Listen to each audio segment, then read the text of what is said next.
दावे बहुत हुए, पक्ष विपक्ष सबने दावा किया, लेकिन जदयू अपनी साख बचाने में सफल रहा।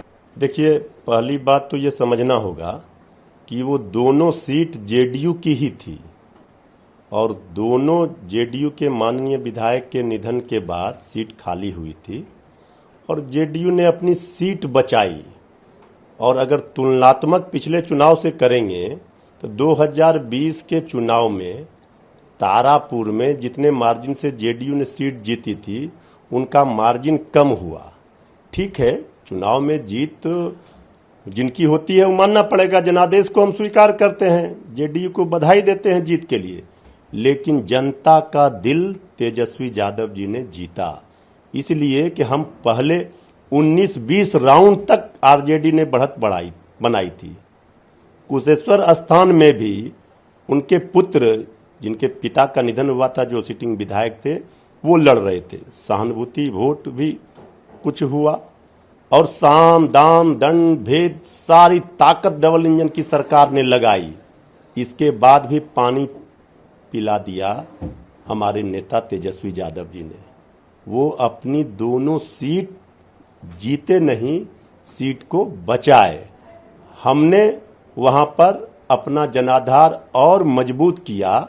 इसलिए कुशेश्वर स्थान में पहली बार आरजेडी लड़ रही थी, वहां हम पहले लड़ते नहीं थे, कांग्रेस लड़ती थी। ये सही साबित हुआ कि हमारा फैसला सही था। जनता ने हमें खारिज नहीं किया है, जनता ने अपना आशीर्वाद बनाए रखा है। ठीक है कि आज दोनों सीट उन्होंने अपनी बचाई, लेकिन हम और इसका आकलन करेंगे, समीक्षा करेंगे कहां पर चूक हुई। हमें उम्मीद थी कि दोनों सीटों पर हमारी जीत होगी, जनता भी मायूस है, तो कहीं ना कहीं चूक हुई होगी, कुछ न कुछ कारण रहे होंगे, उसको हम सुधार करेंगे। जनता की समस्याओं को और हम मुखर होकर उठाएंगे। जनता के लिए, जनता के मुद्दे पर तेजस्वी यादव जी सड़क से लेकर सदन तक संघर्ष करेंगे। जनता का जनादेश सड़कों पर। कैप्टन अमरिंदर सिंह ने कांग्रेस से इस्तीफा दे दिया आखिरकार, और उन्होंने अपनी नई पार्टी बनाई है जिसका नाम पंजाब लोक कांग्रेस है। देखिए, जब से कांग्रेस पार्टी ने उनको मुख्यमंत्री के पद से हटाया, तब से वो बीजेपी के साथ मिलकर उनके इशारे पर ही काम कर रहे थे और कांग्रेस पार्टी ने बहुत कुछ उनको दिया। मुख्यमंत्री थे पंजाब के और एक बड़े नेता कांग्रेस के थे।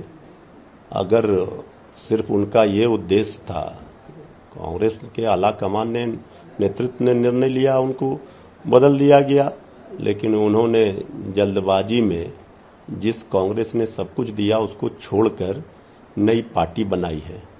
तो हर लोग अपना निर्णय लेने के लिए स्वतंत्र हैं लोकतंत्र में। उन्होंने पार्टी बनाई है, पार्टी किसके साथ रहती है, किस विचारधारा की राजनीति वो करेंगे, किस विचारधारा के साथ जाएंगे, ये समय बताएगा। लेकिन हमें लगता है कि कैप्टन अमरिंदर सिंह कहीं न कहीं बीजेपी के इशारे पर ही काम कर रहे हैं। देश में इस्लाम तलवार के बल पर आया और वेस्ट बंगाल में जो लोग टीएमसी में जा रहे हैं वो तलवार के बल पे ही जा रहे हैं। बीजेपी के जनरल सेक्रेटरी कैलाश विजयवर्गीय ने यह बात कही है। देखिए, बीजेपी की जो भाषा है, बीजेपी यही बात चुनाव में बोलती है, पहले भी बंगाल में यही बात कह रहे थे। उनको इस्लाम तलवार बांटने का काम तो बीजेपी करती है, नफरत फैलाने का काम बीजेपी करती है। इसके बाद भी उनको वोट वहां नहीं मिल पा रहा है, जनता बार बार चुनाव में हरा रही है, तो बीजेपी को इसकी समीक्षा करना चाहिए, स्वीकार करना चाहिए हार को, कि वहां जनता क्यों नहीं, जनता का विश्वास वो जीत पा रही है।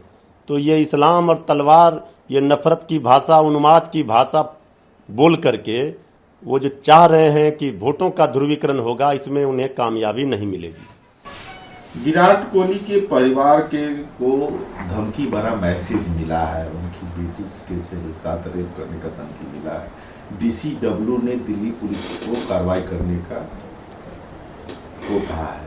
देखिए, निश्चित रूप से ये चिंता का विषय है और गंभीर मामला है। देश का नेतृत्व क्रिकेट में विराट कोहली करते हैं और इस तरह के मामले में सरकार को, उनकी एजेंसियों को जांच करनी चाहिए और जिन्होंने इस तरह का हरकत किया है, कड़ी से कड़ी सज़ा उनको मिलनी चाहिए कि इस तरह से कोई देश का नेतृत्व करने वाला इतना महान खिलाड़ी को कोई धमकी दे, तो ये भी शासन और प्रशासन को देखने की जिम्मेवारी है, जवाबदेही है। और इस मामले की गंभीरता को समझते हुए हमें पूरी उम्मीद है, भरोसा है, विश्वास है कि विराट कोहली के परिवार को सुरक्षा की व्यवस्था केंद्र की सरकार, दिल्ली की सरकार करेगी।